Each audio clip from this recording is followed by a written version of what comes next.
안녕하세요. 저는 45살에 10년간의 결혼 생활을 청산하고 홀로 아이 둘을 키우고 있는 여자입니다. 저는 결혼 생활 10년 동안 식모살이나 다름없이 시댁 생활을 해왔습니다. 남편은 인테리어 일을 해서 집을 자주 비웠거든요. 저는 시댁의 막무가내 행동과 마마보이 남편 때문에 결국 이혼을 하게 되었습니다. 이혼 후 서로 오해가 있었던 것 같다. 정말 미안하다. 아이들 생각해서 다시 합치면 안 되겠냐며 남편이 찾아왔습니다. 저 혼자라면 가차없이 내쳤겠지만 아이들이 마음에 걸려 고민이 됩니다. 혼자서는 판단이 어려워 여러분들의 조언을 구하고자 이렇게 글을 쓰게 되었습니다. 그동안의 저의 결혼 생활을 말씀드릴게요. 솔직한 조언 부탁드려요. 저와 남편은 일을 하다 만나게 되었어요. 저는 당시 건축자재 회사에서 영업 담당직으로 일을 하고 있었고 업무차 방문한 인테리어 업체에서 남편을 알게 되었고 한 번, 두 번 업무상 방문하여 이야기를 나누던 시간은 어느새 서로를 알아가는 시간이 되었습니다. 연애 시절 남편은 저밖에 모르는 소위 말하는 사랑꾼이었습니다. 그것뿐만이 아니라 남편은 자기 일에 열정을 갖고 열심히 살아가는 사람이었어요. 그런 남편의 모습에 이 사람과 평생을 함께 한다면 단란하고 행복한 가정을 꾸릴 수 있지 않을까 생각이 들었습니다. 당시 남편도 저와 같은 생각이었던 걸까요? 연애한 지 3년째 되던 겨울, 저희는 속초로 겨울 여행을 떠났어요. 일상에서 벗어나 바다를 보니 너무 행복하더라고요. 그때 남편은 주섬주섬 반지를 꺼내 떨리는 손으로 저에게 내밀었어요.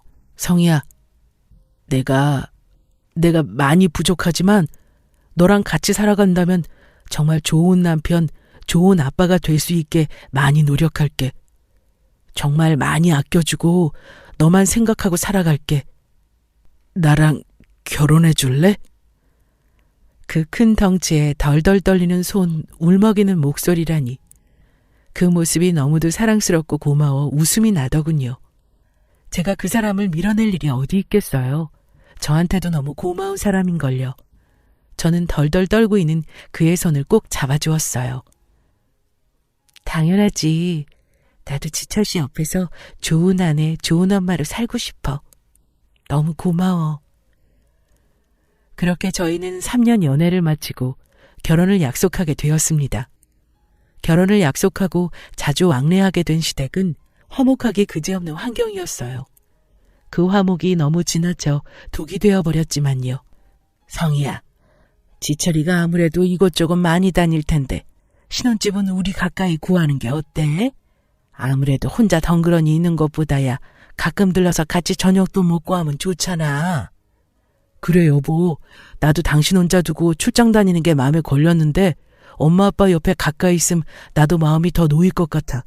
우리 그렇게 하자. 남편과 시어머니의 말을 듣고 그 당시 저는 오히려 감사했어요. 나를 며느라기라기보다는 친딸처럼 편하게 생각해 주시는구나. 네, 어머니 그렇게 할게요. 저도 지철 씨 없을 때는 무섭기도 할 것 같고 가까이에 가족이 살면 좋으니까요. 제가 미쳤었나 봐요. 시간을 되돌릴 수만 있다면 당장 돌아가 제 입을 틀어막고 싶을 지경이에요. 시어머니와 남편의 계략에 넘어가 버렸어요. 시어머니의 저 말을 듣지 말았어야 했는데 당시 제 눈엔 시댁은 마냥 화목하고 가족 간의 단합이 좋은 집안이구나 하는 생각만 있었거든요. 모든 시댁 식구들이 나를 진짜 가족으로 받아들여 주는구나. 나도 얼른 친해져야지 하는 멍청한 생각이요. 그렇게 저는 선뜻 알겠다고 대답하며 제 발로 호랑이 굴로 들어가게 되었습니다. 그렇게 시댁의 그늘 아래 저희의 아니, 저 혼자만의 결혼 생활이 시작되었습니다. 남편은 당시 지방으로 출장을 많이 다녔기에 한 달에 겨우 일주일 정도밖에 저와 함께 있지 못했습니다. 남편이 없을 때는 전 시댁의 식모나 다름없었습니다. 한 번은 남편보다 3살 어린 남편 여동생, 제 시누이가 자기 면접 때 입을 세탁물을 찾아오라더군요. 스타킹까지 사서 말이에요. 시누이가 바빠서 그럴 수도 있지 뭐 그런 걸 담아두냐고요? 차라리 공부한다거나 용돈 번다고 아르바이트 하느라 부탁하는 거였으면 얼마든지 해줬어요. 시누이라는 여자 면접 전전날 술 퍼먹고 술병 나서 자기 방에 누워있느라 아무것도 못한다고 저한테 부탁 아닌 부탁을 하더군요. 퇴근하고 피곤해 죽겠는데도 꾸역꾸역 빙돌아 들러 찾아온 세탁물을 받아보고는 말 같지도 않은 소리를 하더군요. 언니, 제 세탁물 찾아왔어요? 네, 아가씨 방에 뒀어요. 언니, 세탁물만 찾아오시면 어떡해요. 제가 분명히 내일 면접 때 필요하니까 스타킹도 같이 사오라고 했잖아요. 아, 죄송해요. 제가 깜빡했나 봐요. 내일 면접 가시는 길에 사서 신으면 안 돼요? 진짜. 면접날 스타킹까지 사서 신어야겠어요? 언니, 머리가 있으면 생각을 좀 해요. 준비할 것도 많은데 진짜. 정말 제 동생이었으면 머리채를 잡아 끌고 나와 너한테 필요한 거 내가 직접 사다 신으라고 했을 거예요. 거기다 대고 제 시부모라는 사람들 아주 가관이더군요. 자식은 부모의 거울이라고 어쩜 그렇게들 똑 닮았던지요. 왜 그래? 또 무슨 일인데? 아니 아빠, 새언니가 스타킹을 까먹었잖아. 내가 몇 번을 얘기했는데. 그럼 좋게 얘기하면 되지 왜 짜증을 내? 이 아가, 내가 다시 나가서 사오거라. 참 별것도 아닌 일로 집안 시끄럽게들. 네? 지금 퇴근 시간도 한참 지나서 문 연 곳도 마땅히 없고요. 아버님, 제가 차라도 있으면 다녀오겠는데 그런 것도 아니고 저도 이만 돌아가서 내일 업무 자료 정리해야 해서요. 시어머니의 말도 안 되는 요구에 저도 사람인지라 욱하더라고요. 내가 아무 일도 안 하는 사람도 아니고 나도 회사 나가고 내일이 있는데 그거 쪼개서 도와줬더니 무슨 당연하게 다시 나갔다 오라니요. 정말 어이가 없더군요. 그 상황을 보던 저희 시모 소파에 앉아 과일을 먹다 저를 휙 돌아보고는 어이없다는 듯 얘기하더라고요. 어머 얘 성희야. 어른이 얘기하면 그냥 알았다고 하고 죄송하다고 하면 되는 거야. 뭐가 그렇게 뒷말이 많니? 그럼 못 써 얘. 그리고 너 말 참 이상하게 한다. 차가 없어서 못 간다니. 얘, 너 우리 아들이 벌어오는 돈이 부족하다는 얘기를 지금 돌려서 하는 거니? 아니요 어머니, 그런 뜻으로 얘기한 게 아니라 시간이 너무 늦어서 다시 나갔다 오기가 어려워서 그 말씀 드린 거예요.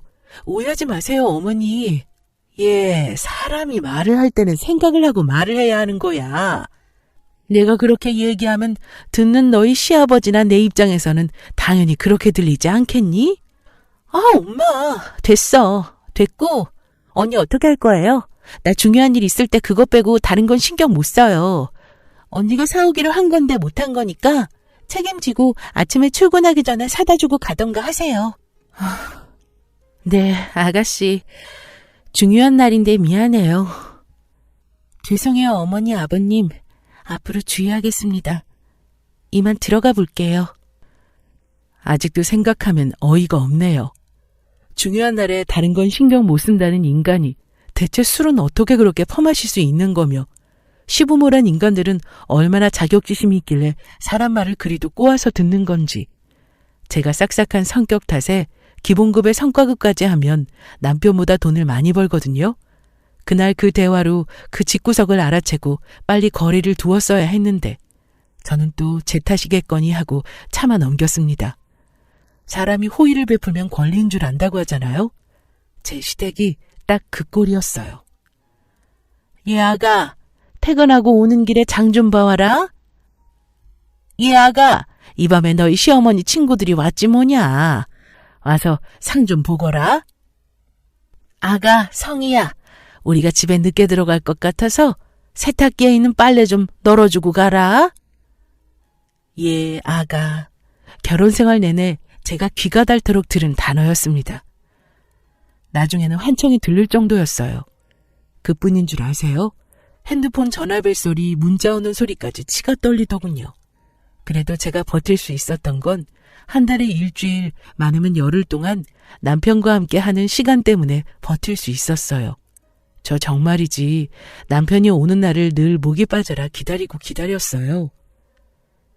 자기야, 그럼 다음 주 월요일까지는 나랑 같이 있을 수 있는 거지? 나 자기랑 하고 싶은 게 너무 많아. 내가 얼마나 심심했다고. 미진이는 맨날 나한테 자기 남편이랑 어디 갔네, 뭘 먹었네 자랑하니까 얼마나 얄밉던지. 우리도 이번에 맛있는 거 먹으러 다니고 그러자, 응? 그래, 그러자 여보. 그런데 오늘은 엄마가 집으로 와서 같이 저녁 먹자고 해서 알았다고 했어. 6시까지 오래. 오늘? 나한테는 그런 말씀 없으셨는데. 아, 그럼 오늘 영화 예매한 거 취소해야겠네? 자기랑 보려고 예매해뒀었거든. 미리 얘기라도 해주지. 그럼 내일 날짜로 예매했을 텐데. 미안. 일찍 먹고 나와서 우리끼리 집에서 맥주 한잔하자. 치, 알았어. 남편의 미안하다는 말과 표정에 저는 언제나 웃고 넘어갈 수밖에 없었어요. 그때 참지 말았어야 했는데 그 뒤로 계속해서 남편이 출장해서 돌아오는 주는 언제나 시댁에 가야 했어요. 물론 이해했죠. 아무리 다 큰 자식이어도 얼마나 보고 싶겠어요. 바로 옆에서라도 한 달에 일주일가량밖에 못 보는 자식 얼굴이니 이해했어요. 그런데 가면 갈수록 내가 남편과 시어머니 사이에 끼어든 사람이 된 것 같은 기분이더라고요. 한 번은 어김없이 시댁에서 저녁을 먹는 날이었어요. 얘 아가, 나가서 콜라 좀 사올래? 지철이 얘가 밥 먹고 나서 콜라를 마셔야 하는데 내가 깜빡했지 뭐니. 엄마, 성이 아직 밥 다 안 먹었어. 이따 먹고 사오라고 하면 되지. 이따가 먹고 사오라고 하면 된다니. 신랑의 말에 목으로 삼키던 밥이 다시 역류할 것 같더라고요. 그래, 참자. 괜히 내 편 들었다가 내가 더 미움받을까 봐 저리 말하나 보다. 내가 참자. 현명하게 넘겨야 해. 하며 채 먹지도 못한 밥을 넘기고 20여 분 거리에 있는 동네 마트에서 콜라를 사왔습니다. 콜라를 사들고 시댁 문을 열고 들어서는데 집에 아무도 없는 거예요. 신랑한테 전화를 했더니 저를 기다리다가 먼저 식사를 마친 가족끼리 산책을 나왔다는 거예요. 금방 들어갈 테니 먼저 저희 집에 가 있으라고 하더라고요. 그 가족에 저는 포함되지 않았나 봐요. 홀로 집으로 가는 길 그렇게 친정 부모님이 보고 싶더군요.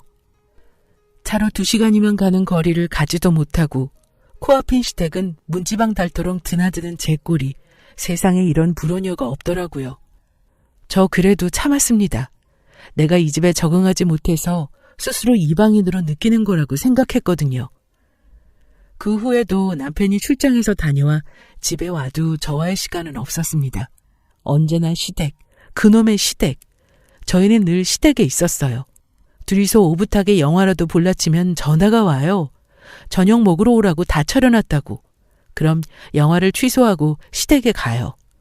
가서 편하게 밥 먹고 오는데 왜 유난이냐고요? 차려놨죠. 재료만. 가서 요리하고 차리고 치우고 다 제가 했습니다. 남편은 뭐 하냐고요? 뭐가 좋은지 그저 좋아 웃더라고요. 눈치는 어디 밥 말아먹은 건지 불난집에 부채질하는 사람이었어요. 싹싹하고 좋은 사람이 아니라 그냥 모질이에요, 모질이.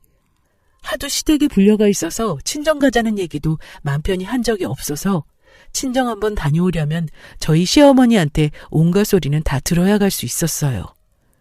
엄마 아빠가 당신 오니까 우리 가족이 더 자주 모인대. 당신이 시집와서 좋으신가 봐. 효도라 생각하고 우리가 이해하자. 그래야지. 안 그래도 우리 엄마 아빠도 물어보시던데 자기랑 언제 올 거냐고. 보고 싶다고. 내일은 어때? 그래?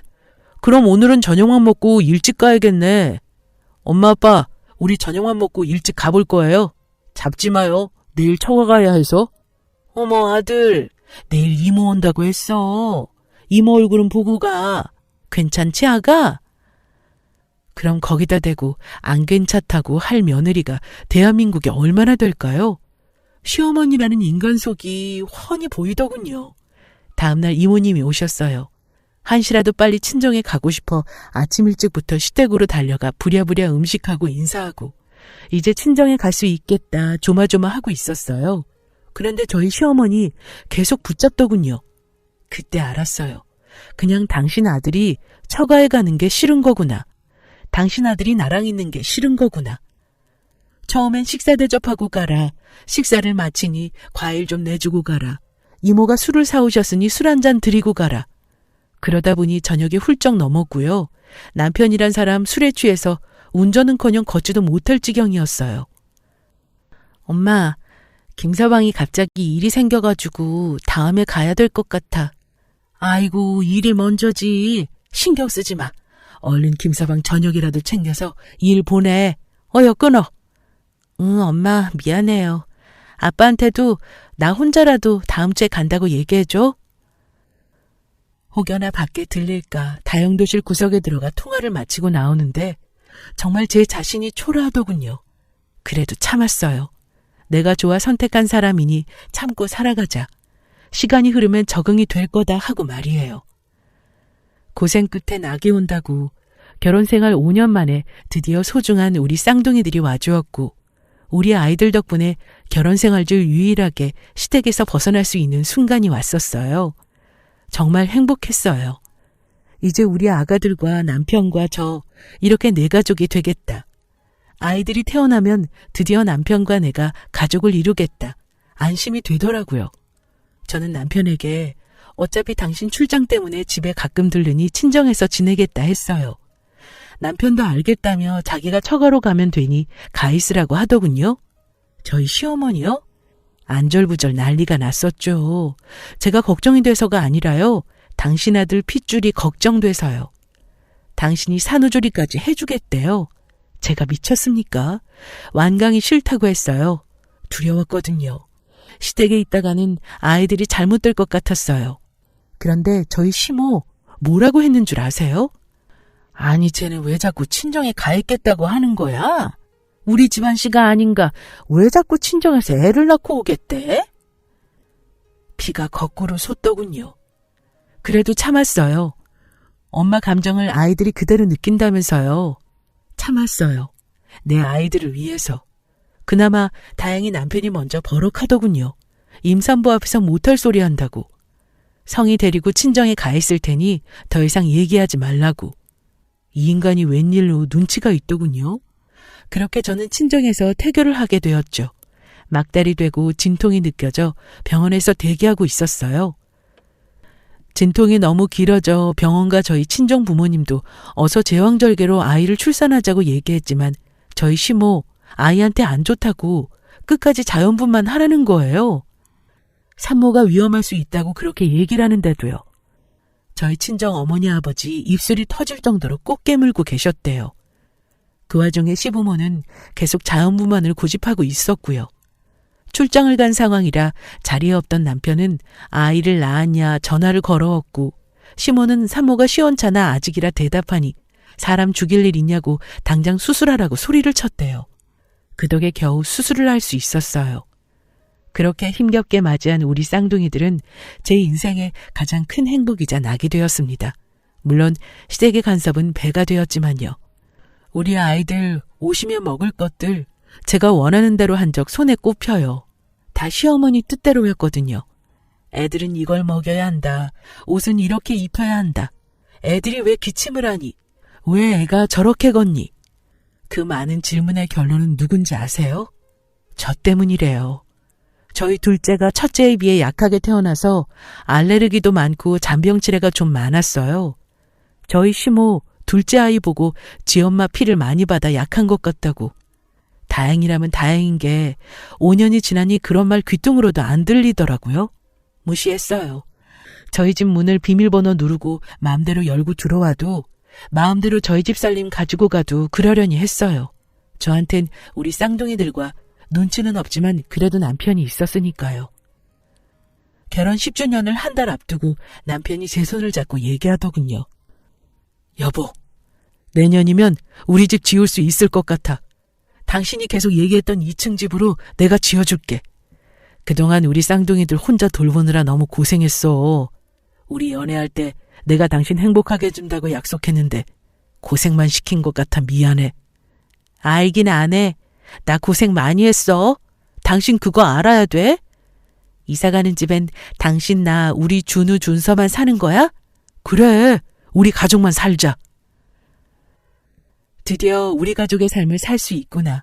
내 아이들 내 뜻대로 내가 해주고픈 만큼 해줄 수 있겠구나. 장하다. 잘 견뎌냈다. 이제 행복할 일만 남았다. 생각했어요. 우리 아이들 앞에서도 무시받지 않는 엄마 모습을 보여줄 수 있을 테니까요.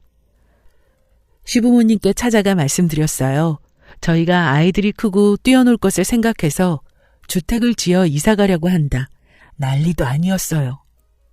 내 생각이구나? 네? 아니에요, 어머니. 이 사람이 이제 자기도 사업체 생겼고 아이들 마음껏 뛰어놀 수 있게 하고 싶다고 해서 괜찮은 장소를 찾아가 정해진 거예요. 저희 자주 들리고 찾아뵐게요. 그래, 엄마.